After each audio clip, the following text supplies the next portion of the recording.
Hi everyone, welcome to Om Rewak Story. Semoga kalian sehat selalu dan diberikan rezeki yang berkah ya. Kali ini Om akan membahas alur cerita film yang berjudul David, keluaran tahun 2013. Film ini mengisahkan tentang 3 orang yang bernama David yang hidup di zaman dan latar belakang yang berbeda. Tapi tanpa mereka sadari, takdir mempersatukan mereka di saat-saat yang krusial. So, ini film ibarat kata 3 film berbeda di satu film, tapi semua saling terkait dan berhubungan. Nggak usah pakai lama deh, member Om Rewak Story aja ya.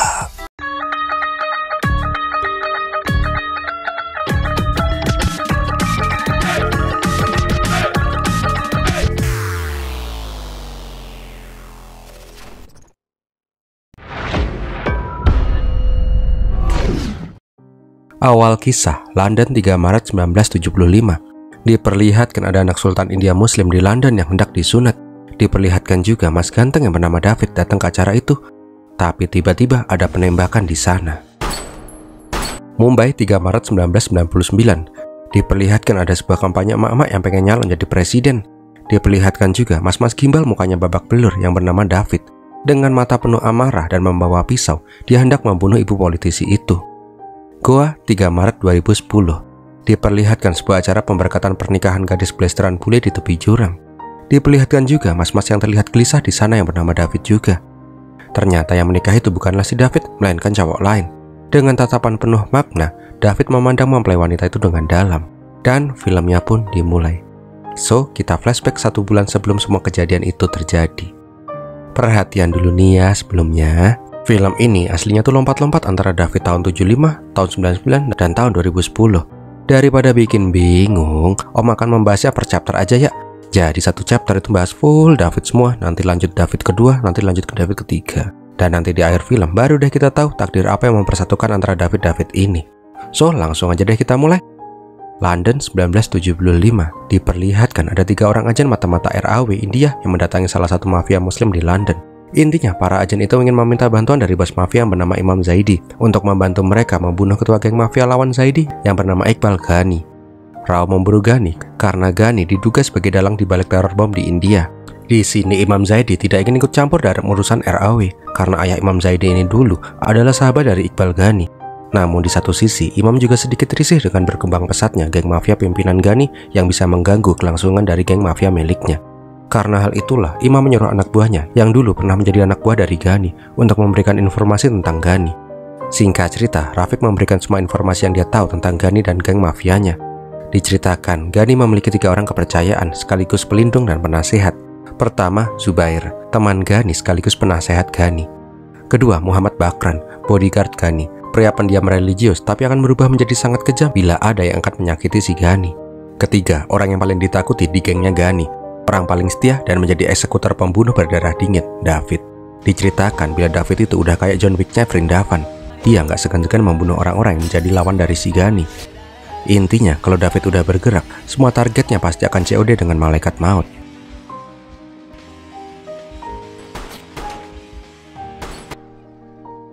Suatu hari, keluarga Ghani makan malam bersama. Tak lama kemudian, diperlihatkan bila anak dari Ghani yang bernama Jahanse datang dengan mabuk. Jelas saja Ghani tidak senang ketika dia yang dianggap imam besar warga muslim di London tapi memiliki anak yang kurang ajar dan kerjanya mabuk mulu. Tak lama kemudian diperlihatkan pelayan keluarga Ghani yang kelihatannya lagi bersedih. Ternyata pelayan itu lagi galau karena anak perawan yang bernama Nur belum juga nikah-nikah. Di sini si David malah menyarankan bila si Nur dijodohkan saja dengan keluarga terpandang kenalannya si Ghani. Setelah makan selesai, tiba-tiba si David ditampar oleh si Nur di kamarnya. David yang tiba-tiba ditampar oleh Nur jelas saja tidak terima. Tak gigit, Nur, tak gigit. Ternyata si David dan Nur itu saat ini sedang berpacaran.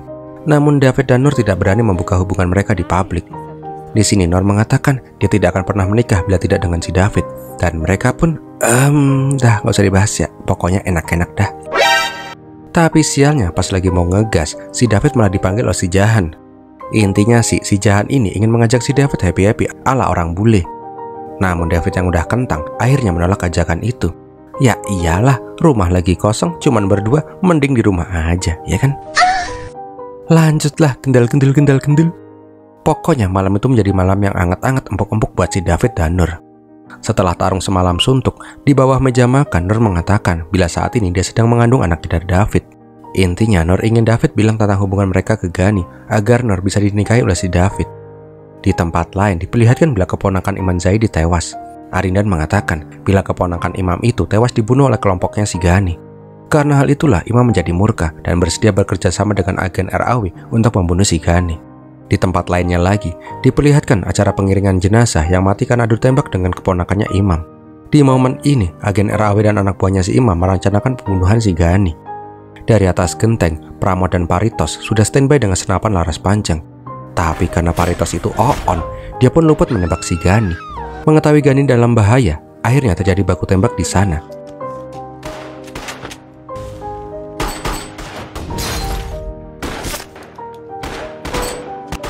Tapi walaupun diberondong peluru dan genjot mobil pakai kaki, David berhasil melukai si Arindan.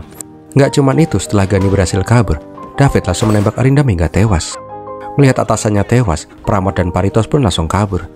Nggak mau buruannya kabur, David pun mengejar dua agen RAW itu. Bahkan dengan kejamnya, David langsung menembak si Rafiq. Singkat cerita, Rafiq disuruh menunjukkan tempat persembunyian agen RAW. Sesampainya di sebuah kos-kosan, David melihat ruangan itu penuh dengan foto-foto tentang Ghani dan organisasinya. Tak hanya itu, bangke Rafiq dibunuh dong. Ulangi lagi dah. Di sini David melihat sebuah foto di mana ibunya sedang bersama Ghani pada saat masih muda dulu. Melihat si David sedang terdistraksi, Pramod dan Paritos pun langsung memanfaatkan momen itu. Di sini mereka mengatakan bila ayah David dulu itu dibunuh oleh si Ghani karena Ghani menginginkan ibu dari David. Tapi di sini David nggak mau percayalah dan akhirnya mereka pun gelut. Tapi pada saat sudah terpojok, agen RAW ini mengatakan bila apa yang mereka bilang itu benar. Mereka nggak punya alasan untuk membunuh si David karena tujuan mereka adalah si Ghani. Bahkan dengan berani Pramod menaruh pistolnya agar si David percaya bila mereka tidak berkata bohong. Mendengar kenyataan itu, David pun hanya bisa terdiam, plongah-plongoh dan hendoh. Sedangkan di tempat lain, Ghani yang berhasil kabur dari kepantian langsung pulang ke rumah. Namun di sini dia langsung panik karena Jahan tidak kelihatan seharian ini. Tapi bangkainya, pas masuk ke kamarnya si Jahan, Ghani melihat anaknya yang habis pesta liar dengan teman-temannya. Karena merasa sangat marah, Ghani langsung menyeret si Jahan dalam kondisi OD. Ghani yang gak bisa terima anaknya itu gay dan pecandu narkoboy berniat membunuh anaknya itu. Tapi di sini ibu si Jahan langsung memohon kepada si Ghani. Dia membanding-bandingkan perlakuan Ghani terhadap Jahan dan David. Ghani selalu sayang terhadap David yang bukan anak kandungnya sendiri, tapi selalu menyia-nyiakan Jahan yang anak kandungnya sendiri. Karena hal itulah Ghani meminta pencerahan kepada Zubair dan Barkar. Di sini Zubair bilang agar berita ketulang lunakannya si Jahan gak kesebar. Zubair menyarankan agar Jahan untuk segera dinikahkan saja. Tak lama kemudian acara akad nikah pun digelar. Namun tiba-tiba si David pulang ke rumah itu dengan panik. Tapi pas melihat acara akad nikah itu, Bakran langsung menyeret si David keluar rumah dan langsung melempar si David. Gak cuman itu, si David pun juga digaplok sampai pingsan. Ternyata yang hendak dinikahkan dengan si Jahan itu adalah si Nur. Setelah sadar, David sudah diikat-ikat di kursi. Di sini Bakran dan Zubair yang sudah tahu hubungan David dan Nur mengatakan bila ini hanyalah pernikahan formalitas. Semua ini untuk menjaga nama baik Ghani. Lagi pula si Jahan itu kan seorang gay, jadi dia nggak akan menyentuh si Nur. Setelah itu, David pun masuk ke kamarnya. Di sini Nur meminta David membawa kabur dirinya. Dia tidak sudi menjadi istri dari si Jahan. Namun di sini David mengatakan kalau dia akan tetap tinggal di kediaman Ghani selamanya. Jelas sajalah si Nur merasa sangat kecewa. Tapi Nur mengalah, dia akan tetap tinggal di rumah itu. Tapi dengan satu syarat, dia tidak ingin sekamar dengan si Jahan, melainkan ingin tinggal bersama si David. Semua itu demi anak yang sedang dia kandung. Tapi tanpa sengaja, pembicaraan itu didengar oleh si Ghani. Keesokan harinya, acara resepsi pernikahan Nur dan Jahan pun digelar. Namun sebelum menemui tamu, Nur dan David pun tukeran iler dulu. Di saat acara berlangsung, Ghani memanggil si David. Tanpa banyak bicara, Ghani mengatakan kalau sebagian tanah dan rumah Ghani yang tersebar di segala penjuru Inggris akan diberikan ke David. Ghani juga mengatakan dia tidak tahu kisah cinta David dan Nur. Andaikan dia tahu sebelumnya, pasti dia tidak akan menikahkan Jahan dengan si Nur. Namun di sini David hanya bisa terdiam dan pergi meninggalkan si Ghani.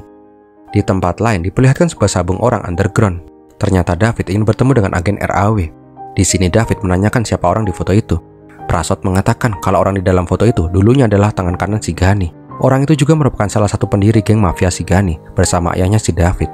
Di sini David bersedia membantu agen RAW untuk menjebak si Ghani. Tapi dia punya dua syarat. Pertama, dia ingin bertemu dengan orang di foto itu. David ingin menanyakan sendiri apakah benar ayahnya dibunuh oleh Ghani atau tidak. Syarat kedua, lah kok udah ganti scene? Syarat kedua apa cok? Tak lama kemudian diperlihatkan bila si Prasot menemui Imam Zaidi di gang sempit. Di sini Imam menanyakan bagaimana cara agen RAW ini bisa menghasut si David untuk membelot. Tanpa banyak bicara, agen RAW itu langsung membunuh Imam Zaidi. Ternyata syarat kedua dari David itu adalah nyawa Imam Zaidi. Setelah membunuh Imam Zaidi, diperlihatkan bila Mansur sedang asik melihat mbak-mbak yang geol-geol kayak ulat bulu. Tapi tiba-tiba terdengar suara tembakan. Setelah itu Mansur pun disiksa oleh si David. Intinya David ingin tahu fakta tentang kematian ayahnya. Di sini Mansur mengatakan kalau dulu pas ada perang antar geng terjadi baku tembak. Setelah perang itu selesai, ayah David sudah ditemukan tewas. Dia tidak tahu pasti siapa yang menembak ayah si David itu. Namun di sini David tidak mau percaya begitu saja. Tapi walaupun sudah diancam, Mansur tetap mengatakan dia tidak tahu siapa pembunuh ayah si David. Di sini David merasa dilema. Satu sisi dia sangat menyayangi Ghani seperti ayahnya sendiri. Tapi satu sisi lain dia sangat marah ketika mengetahui ayahnya dibunuh oleh si Ghani. Dengan tangan gemetar, David hendak membunuh ayah angkatnya itu. Namun keberaniannya tiba-tiba ciut dan dia pun mengurungkan niatnya. Dan akhirnya kita diperlihatkan scene di awal film. Di saat itu, Ghani sedang mendatangi sebuah acara sunatan anak kecil. Nggak tahu tuh anak siapa, anaknya Ghani kali. Namun di saat itu, David meminta berbicara dengan si Ghani di luar. Tapi di saat yang bersamaan, agen RAW sudah bersiap dengan senjata mereka. Sebelum itu, David menanyakan apakah Ghani memiliki hubungan dengan ibunya. Di sini Ghani mengatakan bila ayah David adalah kerabat terbaiknya. Ketika ayah David meninggal, sudah sebagai tanggung jawabnya untuk merawat istri dan anak sahabatnya itu. Namun belum selesai Ghani berbicara, agen RAW sudah menembakkan pistol mereka ke arah Ghani. Dan sampai di sini dulu chapter David tahun 75. Nanti kita sambung di akhir film ya. Sekarang kita pindah ke David tahun 99. Mumbai 3 Februari 1999. Diperlihatkan bila ada dua orang wanita yang bernama Alice dan Susie yang sedang melantunkan lagu gereja di sebuah kawasan rusun. Tak lama kemudian juga tampil seorang pastor gereja yang bernama Pastor Noel. Di sini dia memberikan ceramah tentang ajaran agama Kristen ke orang-orang di sekitar dia tinggal. Intinya dia berkata bila Tuhan akan memberikan kedamaian dan kemakmuran bagi siapa saja yang percaya. Namun tiba-tiba, semua orang pada bubar ketika ada mobil air yang datang ke sana. Nggak lama kemudian ada mas-mas gimbal anak kedua dari Pastor Noel yang malah ketawa melihat kejadian itu. Diceritakan bila David tinggal bersama ayahnya dan kedua saudarinya. Kehidupan mereka terbilang miskin dan harus berjuang demi sesuap nasi. Diceritakan juga walaupun David anak pendeta, tapi dia sama sekali tidak tertarik dengan agama. Dia lebih memilih untuk mengejar mimpinya untuk menjadi musisi terkenal. Nah, dari saudari-saudarinya itu, hanya kakaknya lah si Susie yang percaya dengan si David dan mendukung mimpi David menjadi musisi. Sambil udet bareng di tangga rusun, David bilang kalau dia udah sukses, dia akan membiayai semua keluarganya. Keesokan paginya, David pun bergegas untuk menjemput rejeki. Diceritakan bila David bekerja sebagai guru gitar privat untuk anak-anak, mbak-mbak, emak-emak, pokoknya cowok panggilan lah. Maksud om cowok yang dipanggil buat ngelesin main gitar. Sampai suatu hari, David memberanikan diri untuk memberikan demo musiknya ke sebuah label rekaman milik Tuan Tirlok. Di sana, dia melobi asisten Tirlok agar demonya bisa diberikan ke Tuan Tirlok. Nggak lupa, David ngasih jam buat si VJ biar urusannya lancar. Ini jam impor loh om, jam asli Cina. Bentar nih, jam Cina kan KW. Sudahlah, yang penting VJ doyan. Sepulang dari studio, David kembali memberikan les-lesan ke tempat janda cantik yang bernama Nelam. Di sini David terlihat sangat dekat dengan si Nelam ini. Asik tante nih, MILF nih. Nah, selain Susie, tante Nelam ini juga percaya bila suatu saat David akan menjadi musisi yang sukses. Beberapa hari kemudian diperlihatkan bila si David mengiringi anak Susie untuk tampil di TK-nya. Setelah itu, David dapat telepon dari si VJ. Dia protes karena jam yang kemarin dia kasih, jarumnya muternya malah kebalik. Lah iyalah om, KW. Di sini, VJ menyuruh si David mempersiapkan pasportnya. David disuruh membelikan VJ jam lagi, sekaligus besok ikut Tuan Tirlok untuk tir keliling dunia. Ternyata si Tirlok sangat suka dengan demo yang diberikan oleh David tempo hari. Mengetahui itu, David pun langsung menarik Tante MILF Nelam dan mengatakan dia akan menjadi musisi yang sangat terkenal. Sesampainya di rumah, David langsung bilang ke keluarganya dengan sangat bangga. Namun tak lama kemudian, di luar terdengar suara gemuruh orang mencari Pastor Noel. Ternyata ada sekumpulan orang pengikut partai pimpinan Melati Tai. Iya, Tai. Bukan Tai lo ya, Tai. Intinya, Malti tidak terima ketika Noel menyebarkan agama Kristen di Mumbai. Dia menuntut Noel untuk pergi atau akan digebukin orang sekampung. Gak pakai lama, orang partai Malti langsung menyeret dan memukuli Pastor Noel dengan sangat beringas. David yang ingin menyelamatkan ayahnya tidak bisa berbuat apa-apa karena dia kalah jumlah. Ketika David sadar, dia melihat ayahnya sudah babak belur dengan darah dan oli di mukanya. Ternyata Pastor Noel tidak hanya digebukin, tetapi mukanya dilumuri oli sebagai pertanda bila Pastor Noel itu orang yang kotor. Nah, pas melihat siaran berita, salah satu tetangganya melihat sosok yang dia kenal, seorang mafia di daerah itu. Nggak pakai lama, David mendatangi Rande. Tapi David yang datang seorang diri jelas saja menjadi bulan-bulanan anak buah Rande lah. Karena hal itulah, Susie marah kepada si David karena selalu emosi. Susie meminta David untuk melapor polisi aja. Tapi bangkeknya, namanya juga India. Pas laporan polisi bilang, dah ikhlasin aja lah, kalau laporan nanti jadi ruwet, nanti aneh yang repot. Ketika ingin menyewa pengacara juga sama aja. Pengacara malah ogah, karena dia tahu yang akan dilawan itu adalah partai yang sangat berkuasa. Nggak cuman itu, pas mendatangi LSM Bantuan Hukum, mereka malah menyarankan David untuk meminta bantuan sama Ultraman aja. Kok kayaknya situasi ini tuh mirip kayak di negara mana ya? Duh lupa, coba deh kalau kalian inget, tulis di kolom komentar ya. Singkat cerita, karena tidak ada yang ingin membantu keluarganya, David pun curhat kepada Tante Nelam. Melihat David yang lagi jadi, Nilam pun langsung memeluk si David. Asik banget tuh pasti. Keesokan harinya, Pastor Noel pun mencoba memberanikan diri untuk keluar rumah. Namun pada saat akan mencukur jenggotnya, dia merasa sangat amat trauma dan malah melukai mukanya sendiri dengan pisau cukur karena dia merasa mukanya penuh dengan noda hitam. Melihat kondisi ayahnya yang seperti itu, David kembali lagi mencoba mendatangi si Rande. Singkat cerita, David gelut dengan anak buahnya si Rande.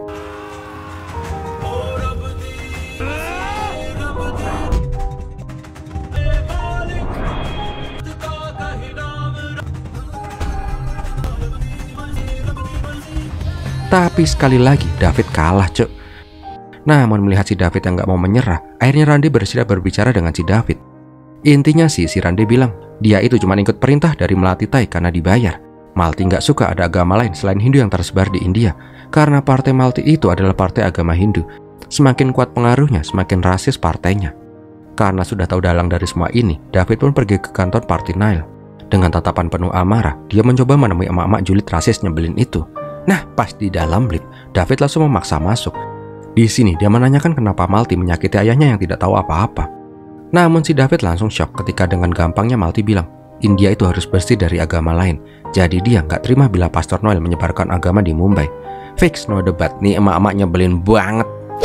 Kalian jangan pada rasis ya, hormati agama lain, oke? Karena udah dikepung sama anak buahnya si Malti, David pun diusir dari kantor partai itu. Nah, ketika David teriak-teriak di luar gedung, tiba-tiba ada mas-mas berewokan yang mendatangi si David. Raju mengatakan bila dia juga senep sama si partainya si Malti. Di sini Raju malah ngompor-ngomporin si David. Kalau jalan damai nggak bisa ditempuh, saatnya jalan ekstrem bro. Bunuh Malti, biar semua orang tahu bila Malti itu salah. Nggak lama kemudian si David mendatangi rumah janda Semok. Namun di sini ayah Nelam langsung mengusir si David karena dia tahu saat ini David sedang bersih tegang dengan si Malti Tai. Tak lama Nelam pun datang. Tapi di luar dugaan, Tante Gemoy Gino-Gino ini juga mengusir si David dan menyuruh si David untuk tidak menemui dirinya lagi selamanya. Di sini hati David pun hancur berkeping-keping. Semua orang pada meninggalkan dirinya pada saat dia membutuhkan support. Tak lama kemudian David dan Susi pun bingung.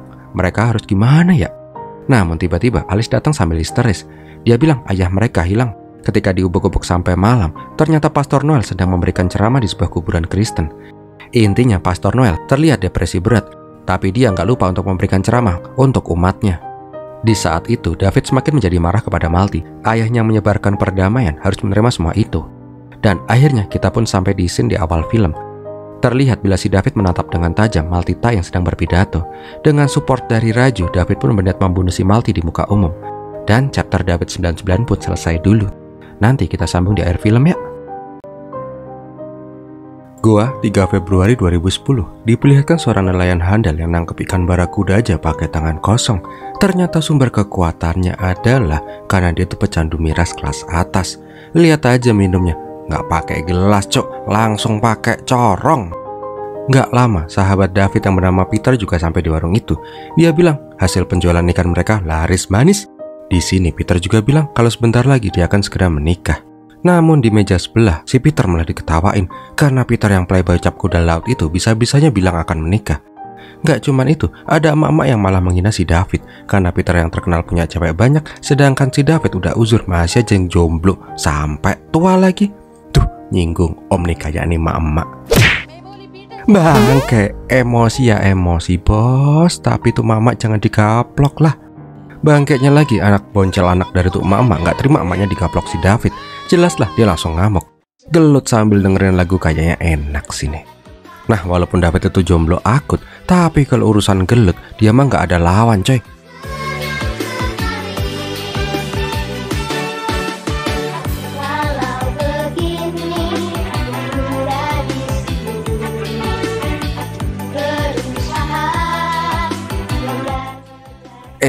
Bangke, burung kebakar ini mah. Ini lagi diliput Maya aja belum kapok. Jurus penghancur biji peler. Anak orang cok, main lempar aja. Tapi kegilaan David tiba-tiba harus berhenti ketika emaknya datang dan menampar si David. Emang sih kalau emak udah ngamuk urusan udah jadi runyam. Ini lagi kutil naga masih aja nemplok. Sepulang dari gelut, David dengan emaknya mendatangi sebuah rumah. Ternyata emak David udah gedek jadi bahan gosip tetangga karena David gak kawin-kawin. Makanya emaknya pengen jodohin si David dengan tetangga desa. Namun di sini David kelihatannya cuek-cuek aja karena dia emang belum pengen nikah. Nah pas mempelai cewek keluar, wow, Upin. Jelaslah si David dan emaknya langsung jiper.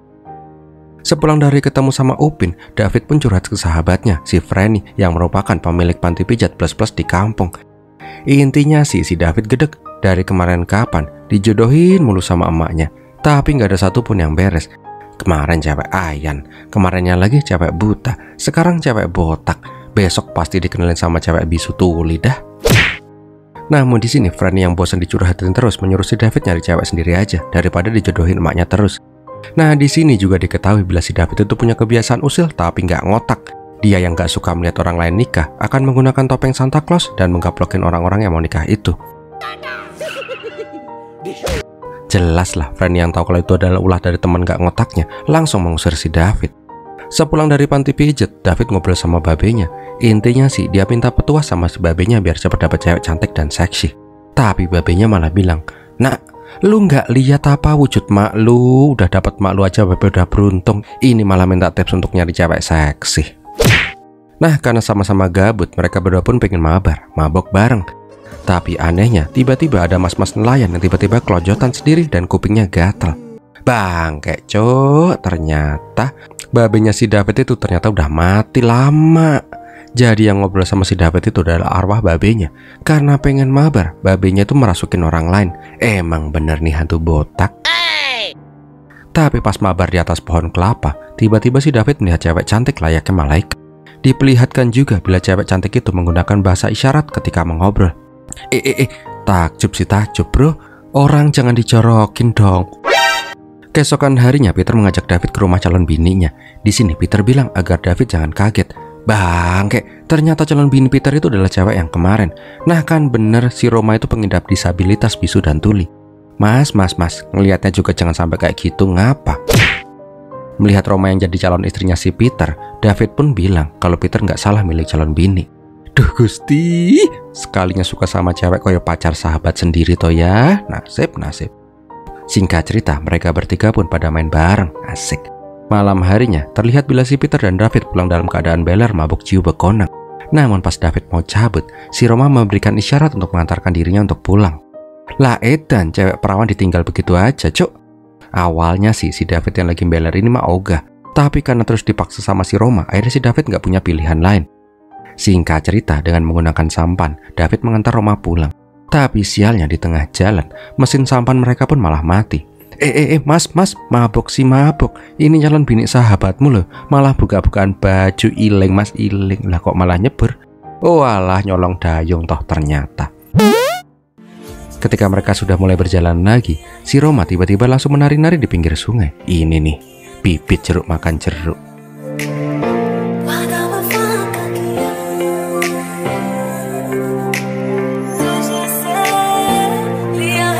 Intinya sih di bawah air yang muncrat-muncrat dewek, mereka pun menari.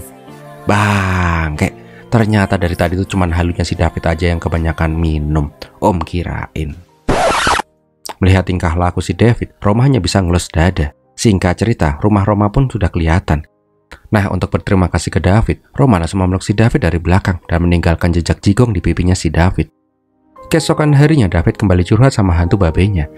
Dia bingung karena kayaknya dia tuh jatuh cinta beneran sama si Roma. Tapi karena sama-sama bingung, nih bapak anak koplak malah pengen mabar lagi. Kali ini bocil gendut dong yang dirasukin, cok. Intinya sih di bawah mercusuar, nih bapak anak malah mabok bareng. Nah kan, emak tuh bocil ngamuk-ngamuk anaknya diajak mabar sama si David. Karena curhat sama babenya cuma nambah masalah, si David akhirnya curhat sama si Franny. Di sini Franny menyuruh si David mastiin dulu apakah bener si Roma itu suka beneran sama si David apa enggak. Soalnya kalau si David mau ngegas si Roma, resikonya gede bro, sahabat bisa hilang nih. Tapi di sini David yakin 100% kalau Roma juga naksir sama dirinya. Keesokan harinya, David ngajak Roma jalan masuk ke mercusuar. Intinya sih, David ingin memastikan apakah Roma suka beneran sama dia atau enggak. Di atas, David menanyakan apa maksud pelukan dan jepokan tadi malam. Tapi karena si David nggak bisa bahasa isyarat, dia pun bingung gimana jelasinnya. Namun bangkeknya, si Roma malah meluk dan ninggalin jigong lagi.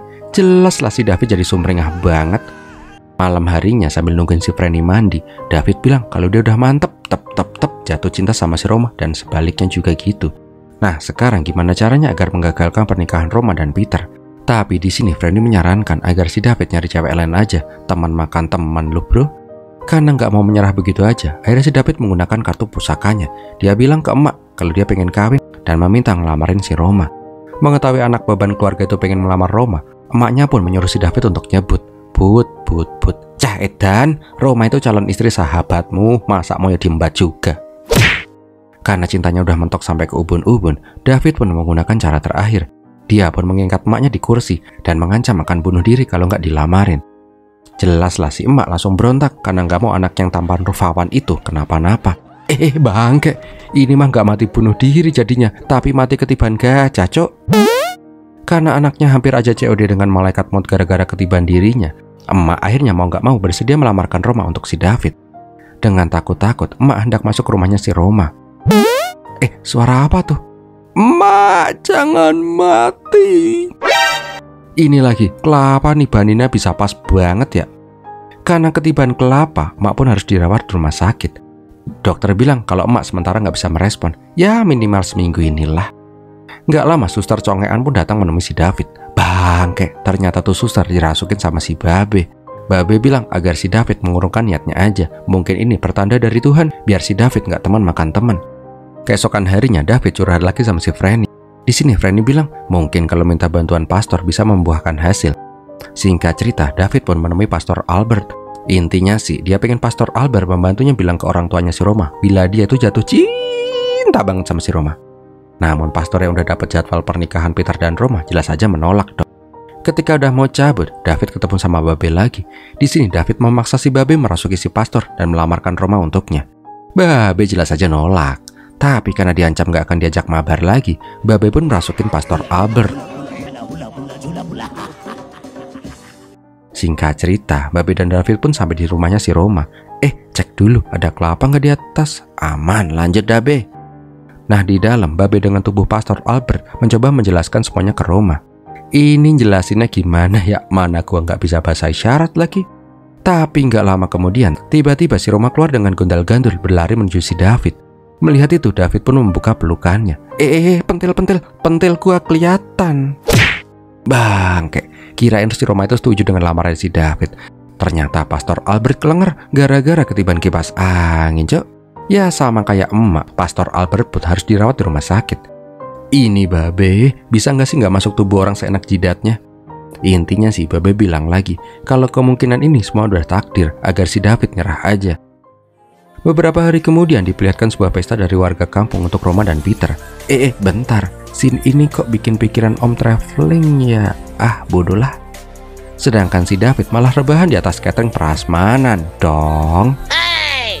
Tapi pas diajak menikmatin pesta, si David malah diajak joget sama si Roma.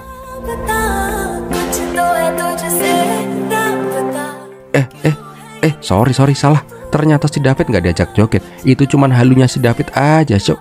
Karena galau parah, akhirnya David pun duduk termenung sambil meratapi nasibnya. Tapi tetap aja mabok. Sepulang dari pesta, David kembali curhat sama si Franny. Dia bilang kalau selama ini dia nggak pernah jatuh cinta. Baru sekali ini dia pengen banget nikah sama si Roma. Melihat sohibnya yang udah kayak ayam jago yang disentil jakunnya pas kukuruyo, Franny pun memberikan sebuah saran. Kalau emang si Roma itu mencintai si David, besok pas pemberkatan pernikahan, David bisa bilang kalau dia nggak setuju dengan pernikahan Roma dan Peter. Kalau emang si Roma mencintai si David, pasti Roma akan mengikuti David juga. Tapi kalau selama ini si David cuman kegeeran aja, ya udah deh, ambiar. Udah malu-maluin, hilang sahabat juga. Akhirnya kita sampai di scene awal film. Diperlihatkan bila si Roma tampil anggun dan cantik menggunakan gaun pengantinnya. Diperlihatkan juga si David gelisah mempersiapkan mental buat membatalkan pernikahan itu. Nah sebelum pemberkatan, Peter malah bilang ke David kalau dia tuh sangat gugup. Tapi karena ada si David yang udah dianggap sebagai kakaknya sendiri, Peter menjadi sedikit tenang. Ketika Peter akan disandingkan dengan Roma, David ingin mengkode si Roma. Berbarengan dengan saling pandang-pandangan mereka, chapter David 2010 pun selesai. Nah, sekarang kita baru memasuki chapter terakhir di mana takdir mereka saling berhubungan. Mumbai 1999. Diperlihatkan di sebuah kantor militer ada tentara yang sedang bersorak-sorak. Ternyata mereka sedang merayakan hari perpisahan agen RAW, Pramod, yang sekarang sudah jadi jenderal dan akan segera pensiun. Namun pas lagi pengen pipis, tiba-tiba si Prasut diserang dan langsung diseret. Gak cuman itu, Prasut juga langsung dibunuh oleh orang yang tidak dikenal. Bangke, ini kan David, tapi kok masih muda ya? Ternyata Mas Pans itu bukan David, melainkan Iqbal, anak dari David.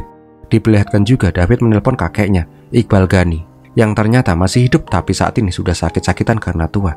Mengetahui anaknya ingin membalaskan dendam ayahnya, Nur pun meminta Iqbal untuk segera pulang.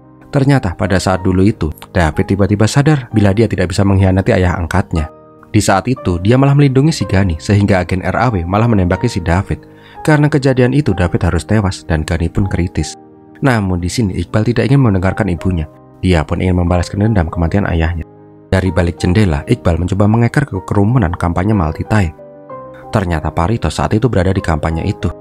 Singkat cerita, Paritos pun ditembak hingga tewas. Di saat chaos itulah, emak rasisnya Blaine malah kejengkang. Tapi ketika melihat si Multi-Thai, tiba-tiba keinginan membunuh David pun sirna. Tak lama kemudian David berkumpul dengan keluarganya di gereja dan memutuskan untuk hidup damai bersama keluarganya. Kita kembali lagi ke tahun 2010. Diperlihatkan bila si David ingin mengkode si Roma. Tapi di sini Roma terlihat tersenyum ketika melihat si Peter dan langsung memegang tangan Peter sambil memberikan kata isyarat, I love you. Dan ternyata pastor di pernikahan itu adalah si David dari tahun 99 itu. Ternyatanya si David itu cuman GR doang. Si Roma nggak pernah jatuh cinta sama sekali sama si David. Oh alah. Singkat cerita, pernikahan itu pun berjalan dengan sukses tanpa ada gangguan sedikit pun. Di saat semua orang lagi pada bahagia, David merasa sangat sedih. Nggak cuman si David sih, Franny juga nyesek melihat sahabat itu malah ngenes kayak gitu. Tapi nggak lama kemudian, David 99 mendatangi David 10. Di sini, Pastor David memberikan semangat untuk si David. Pastor David berkata, bila dibalik sesuatu yang buruk, pasti akan indah pada waktunya. Seperti pengalamannya yang merubah dirinya dari cowok urakan menjadi pastor seperti saat ini. Dan filmnya pun berakhir. Ada yang nyempil dikit. Nah, pas pulang dari pernikahan, dua sohib koplak ini pun mabar sambil nyanyi-nyanyi sendiri. Namun pas melihat ada pengantin yang lagi mobilnya mogok, David meminta dipeluk sama si Franny. Bangkainya, ternyata si David itu kumat lagi gilanya dengan pakai topeng Santa. Dia ninjuin pasangan pengantin itu dan kabur. Tamat deh. Ending yang sangat membangkaikan sekali ya. Wah, gimana film ini sob? Semoga menghibur kalian ya. Semoga nggak pusing juga. So gitu dulu aja. Om Brevox pamit dulu. Udah kepanjangan juga ini durasinya. Terima kasih sudah menonton dan Pirmi Latin.